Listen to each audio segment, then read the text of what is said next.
কি মনে করছো মানে তোমার ছেড়ে দিছি আমি একবার, তুমি আমার বাঁধন থেকে মুক্ত? না না, আল্লাহ তাআলা বলেন ইলা রব্বিকা মুনতাহাহা, তোমার রবের নিকটেই তোমার শেষ ঠিকানা, তোমার শেষ সমাপ্তি তোমার রবের কাছে। ইলা রব্বিকা ইয়াউমা ইদিনিল মুস্তাকার, আল্লাহ বলেন তোমার রব আল্লাহর নিকটেই তোমার প্রত্যাবর্তন স্থল। ইলাইহি তুরজাউন, আল্লাহর নিকটেই তোমরা ফিরে আসবে। ইলাইয়াল মাসির, আল্লাহ বলেন আমার নিকটেই তোমাদেরকে প্রত্যাবর্তন করতে হবে। ইলাল্লাহি মারজিউকুম জামিআ, আল্লাহর নিকটেই তোমাদের সকলের প্রত্যাবর্তন স্থল। তুরাদ্দুনা ইলা আলিমিল গায়বি ওয়াশ শাহাদা, প্রকাশ্য এবং গোপন সব কিছু জানেন সেই মহান সত্তা আল্লাহর নিকটেই তোমাদেরকে ফেরত আনা হবে। এইভাবে আল্লাহ তাআলা একটা আয়াত না, অগণিত আয়াতের মধ্যে এই কথা বলছে, বান্দা তোমার আমি ছেড়ে দেইনি, তুমি লাগাম ছাড়া না, তুমি মুক্ত না, স্বাধীন না, তুমি আমি আল্লাহর হুকুমের অধীন, তুমি আমার সিদ্ধান্তের অধীন। আমার ফয়সালা ছাড়া তোমার জিন্দেগির একটা হাত পাও, একটা নিঃশ্বাসও আসা যাওয়া করে না। আল্লাহ নবী সাল্লাল্লাহু আলাইহি সাল্লাম বলেছেন, মানুষের প্রতিটা নিঃশ্বাস ভিতরে ঢুকে বের হয় তো আল্লাহ তাআলার কাছ থেকে অনুমতি নিয়ে ঢুকে, অনুমতি নিয়ে বের হয়, আলাদা আলাদা, প্রত্যেকবারেই আলাদা আলাদা অনুমতি নেয়, অনুমতি নিয়েই ঢুকে, অনুমতি নিয়েই বের হয়। তাহলে আমাদের একটি নিঃশ্বাস আমার আয়ত্তে না, আল্লাহ তাআলার হুকুমের অধীন, হুকুমের অধীন। এই জন্য কোরআন শরীফে আছে, মক্কাবাসী নবীজির কাছে জানতে চাইছে যে মুহাম্মদ বলো তো রূহ কি জিনিস। আমরা বলি না ওনার রূহের মাগফিরাত, ওনার রূহ চলে গেছে। এই রূহ কি কি চলে গেছে? কি গোশত ফরিয়া গেছে নাকি নাক পড়িয়া গেছে, না কান পড়িয়া গেছে, না আড্ডি ফরিয়া গেছে? কি হয়েছে? রূহ চলে গেছে মানে কি? লোকটা মৃত্যুবরণ করছে মানে কি? রূহ কি? আমাদের তো হাত একটা বোঝা যায়, যে হাত, এই যে নাক, এই যে চোখ, এই যে কান, তো রূহটা কি? এটাকে হাড্ডি না গোশত না হাত না পাও? তো আল্লাহ তাআলা উত্তর দিছে, কুলির রূহু মিন আমরি রাব্বি। শোনো নবী, বলে দেন আপনি বন্ধু যে পৃথিবীবাসী শোনো, রূহ হচ্ছে আল্লাহ তাআলার হুকুম। এইটাই রূহ, আল্লাহ তাআলার একটা হুকুম অদৃশ্য, এটার নামই হচ্ছে রূহ। আল্লাহর হুকুম হচ্ছে তো সব মেশিন চলতেছে, আল্লাহর হুকুম হচ্ছে তো এক সেকেন্ডে সব স্তব্ধ হয়ে গেছে, একই মুহূর্তে। আর হাতও নড়ে না, পাও নড়ে না, রূহ চলে গেছে। এবার আর জিহ্বারও কোনো স্বাদ নাই, কানেরও কোনো শ্রবণ শক্তি নেই। এমনি তো মানুষ অসুস্থ হইলে সব অঙ্গ একসাথে অচল হয়ে যায়, ধীরে ধীরে দুর্বল হয়, কিন্তু রূহ চলে গেছে, সবকিছু স্তব্ধ হয়ে গেছে। একই মুহূর্তে, একই সেকেন্ডে, এক পলকে সব থামে। এবার আর লোকটা হাসেও না, কাঁদেও না, হাঁটেও না, বসেও না, হাতও নাড়ে না, পাও নাড়ে না, চোখও খোলে না, জিহ্বাও খোলে না, আর কোনো কিছুর স্বাদও তার নাই। এজন্য আল্লাহ নবী সাল্লাল্লাহু আলাইহি ওয়াসাল্লাম বলছেন, আকসিরু যিকরা হাদিমিল লাযযাত, তোমরা সব কিছুর স্বাদ মজা তোমাদের জীবন থেকে সরিয়ে দিবে, দূর করে দিবে যেই জিনিস, সেই মৃত্যুর কথা তোমরা বারবার স্মরণ করো, বেশি বেশি স্মরণ। মৃত্যু তোমার সব সুখ, সব আনন্দ, সব প্ল্যান, সব পরিকল্পনা, সব স্বাদ, সব মজা, সব ইচ্ছা আকাঙ্ক্ষা, সব একসাথে স্তব্ধ করে দিবে, স্তব্ধ করে দিবে। আল্লাহ নবী বলছে, মৃত্যু এসে তোমারে থামাই দিবে। কুল ইন্নাল মাউতাল্লাযী তাফিরুনা মিনহু ফাইন্নাহু মুলাকীকুম। আল্লাহ বলেন, হে নবী আপনি বলেন, মৃত্যু থেকে তোমরা যেখানেই পলায়ন করো না কেন, সে নিজেই তোমাদের সাথে সাক্ষাৎ করবে, মৃত্যু নিজেই তোমার সাথে দেখা করবে, তুমি বলতে হবে না। লিকুল্লি উম্মাতিন আজাল, আল্লাহ তাআলা বলে প্রত্যেকটি জাতি গোষ্ঠীর, প্রতিটি ব্যক্তি সম্প্রদায় গোষ্ঠীর মৃত্যুর সময় নির্ধারিত। ফাইদা জাআ আজালুহুম, যখনই মৃত্যুর সময় আসবে, লা ইস্তাখিরুনা সাআতাও ওয়া লা ইস্তাকদিমুন, এক সেকেন্ডও আর দেরি করবে না, আগেও আসবে না। এজন্য প্রিয় যুবক, মনে করো না তুমি বৃদ্ধ হবা না। অমিনকুম মান ইউতাওয়াফা মিন ক্বাবলু, আল্লাহ বলেন আমি বহু লোককেই বৃদ্ধ অবস্থায় পৌঁছবার আগেই মৃত্যু দিয়ে থাকে। কোরআন শরীফের আয়াত। ওয়ামিনকুম মান ইউরাদ্দু ইলা আরযালিল উমর, আর অনেককেই আমি আল্লাহ তাআলা চূড়ান্ত বৃদ্ধ পর্যন্ত পৌঁছিয়ে থাকি। সবাইকে আমি বৃদ্ধ বানাই না। জন্মিলে বুড়া হয় না, জন্মিলে মরিতে হয়। জন্মিলে মরিতে হয়, জন্মিলে বুড়া হইতে হয়। জন্মিলে বুড়া হইতে হয়, বুড়া হইবার আগেও মৃত্যু হয়। শিশু কিশোর নওজোয়ানেরও মৃত্যু হয়। ইন্না যারআ কাদ তুদরিকুল আহাতু ক্বাবলা আন ইয়াবলুগা। হযরত হাসান বসরি রাহমাতুল্লাহ আলাইহি বলছেন, হে যুবক, মনে রেখো, অসংখ্য ফুল, অসংখ্য ফসল পাকবার আগে আগেই পরিপক্ক, পাকবার আগে, কাটবার আগে আগেই ঝরে যায়, ঝরে যায়। সব ফুল ফল হয় না, সব ফল পাকে না, পাকে না। যে পরিমাণ আমের মুকুল বাইর হয় ওই পরিমাণ আম হয় না, এর আগেই অসংখ্য ফুল ঝরে যায়। যতগুলো আম ছোট ছোট হয় অতগুলো আম পাকা পর্যন্ত বড় হয় না। পাকে অল্প কয়টা, ঝরেই যায় বেশি, ঝরে যায় বেশি। এই জন্য ইমাম আল্লামা ইবনুল জাওজি রাহমাতুল্লাহ আলাইহি একজন বড় বুজুর্গ ছিলেন। উনি বলছিলেন, হে যুবক, তুমি তোমার মহল্লায়, তোমার পরিবারে, তোমার এলাকায় তুমি হিসাব করে দেখো তোমার বয়সী যুবক কয়জন আর এর সাথে আনুপাতিক হারে বৃদ্ধ কয়জন। দেখবা যুবকই বেশি, বৃদ্ধ কম, অথচ আনুপাতিক হারে কাছাকাছি থাকার কথা। আমার বয়স যদি বা নওজোয়ানের বয়স যদি 20-25 হয় তোমাদের, তাহলে এই বয়সে তো এই সময়ে, এর আগের মানুষগুলোতে এই সময় অনেক লোক ছিল, তাহলে সেই হারে তো 70-75 বছর, 60-65 বছরওয়ালা লোক কাছাকাছি থাকার কথা। যে আমগো বাড়িতে ছেলে আছে 30 জন, তো বয়স্ক মুরব্বীও তো থাকার কথা 26-27 জন, 20-25 জন। কিন্তু সবাই বলে যে হুজুর এই চাচাই আর শেষ মুরব্বী, আর এই খালাই আর শেষ মুরব্বী, আর নাই হুজুর পুরা বাড়ি। এরকম দুইজনে একজনের হিসাব দেয়, তাহলে বোঝা গেল বয়স্ক লোকের হিসাবে আসে বয়স্ক কম, কিশোর নওজোয়ানি বেশি। তাহলে এই বেশি তো সবসময়ই বেশি। আজকে 3 বছর আইয়া ফুলাফাইন বাইরে গেছে, এর আগে সব বুড়াই আসছিল, এমন কথা বোঝেন নাই কথা। এটা তো একটা আনুপাতিক হার, সবসময় একটা ধারাবাহিকতা আছে। তাইলে এই হিসাবে যে পরিমাণ নওজোয়ান, কিশোর, যুবক একটা বাড়িতে, একটা মহল্লায়, একটা পাড়ায়, ওর কাছাকাছি থাকবার কথা বুড়া মানুষ, অথচ ওর কাছাকাছি না, অনেক ব্যবধান।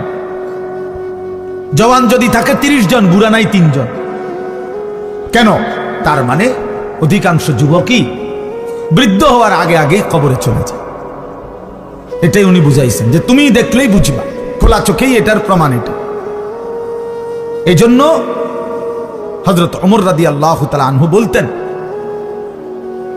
কুল্লা ইয়াউমিন ইউকালু মাতা ফুলান মাতা ফুলান ওয়ালা বুদ্দা মিন ইয়াউমিন ইউকালু মাতা ওমর।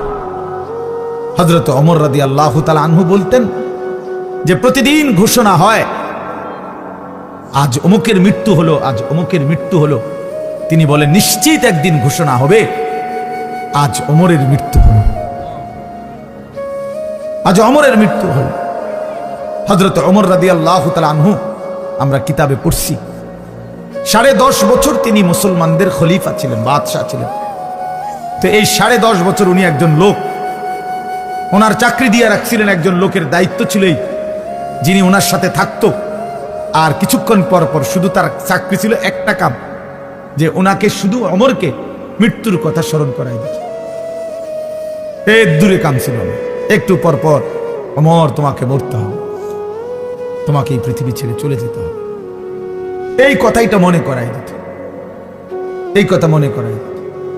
হ্যাঁ, এক বুজুর্গ বলছেন যে জানাজার লাশের সামনে দাঁড়িয়ে তুমি একবার হলে ভাইবো যে এর পরের লাশ হয়তো তোমার জানাজা,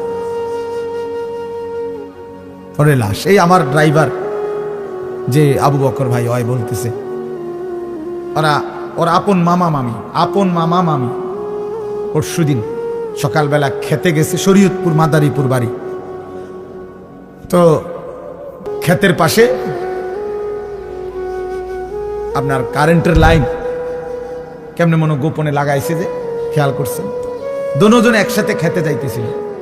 আপন মামা মামি, বয়স্ক মানুষ, কাজের জন্যই যাইতেছে খেতে, দুইজনেই কারেন্টের শর্ট করে একসাথে মারা গেছে, একসাথে, স্বামী স্ত্রী। আজকে জানাজা হয়েছে। কি আশ্চর্য পৃথিবী। গত সপ্তাহে ও সহ আমরা যশোর যাব, তার ওখানে থাকমু কোথায়, মানে রুম ঠিক হইছে। আমরা